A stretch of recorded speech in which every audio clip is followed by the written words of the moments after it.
കാസർകോട്ടെ എൻഡോസൾഫാൻ ദുരിതബാധിതർക്ക് സഹായഹസ്തവുമായി ചലച്ചിത്ര താരം കാവ്യ മാധവനും ദുരിതബാധിതരുടെ പുനരധിവാസവുമായി ബന്ധപ്പെട്ട സഹായനിധിയിലേക്ക് കാവ്യ മാധവൻ സാമ്പത്തിക സഹായം നൽകി.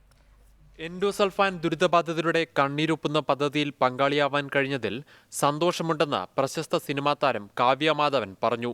കാസർഗോഡ് പ്രസ് ക്ലബിൽ നടന്ന ചടങ്ങിൽ ജില്ലാ ഭരണകൂടത്തിന്റെ എൻഡോസൾഫാൻ ദുരിതാശ്വാസ പദ്ധതിയിലേക്ക് 1 ലക്ഷം രൂപ നൽകിയ ശേഷം സംസാരിക്കുകയായിരുന്നു കാവ്യ. ജില്ലാ കളക്ടർ PS മുഹമ്മദ് സഗീർ 1 ലക്ഷം രൂപയുടെ ചെക്ക് കാവ്യ മാധവനിൽ നിന്നും ഏറ്റുവാങ്ങി.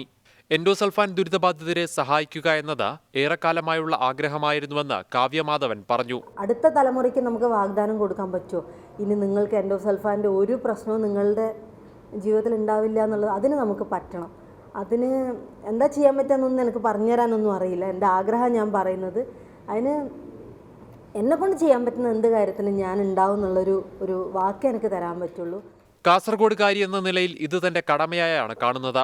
ദുരിതബാധിതരുടെ വേദനയിൽ തന്നാൽ കഴിയുന്ന എല്ലാ സഹായങ്ങളും ഇനിയും ചെയ്യുമെന്ന് കാവ്യ മാധവൻ ഉറപ്പ് നൽകി. മറ്റുള്ളവർക്ക് പ്രേരണയാകട്ടെ എന്നുകൂടി കരുതിയാണ് ചടങ്ങിൽ വെച്ച് തുക കൈമാറുന്നതെന്നും കാവ്യ മാധവൻ പറഞ്ഞു. റിപ്പോർട്ടർ, കാസർഗോഡ്.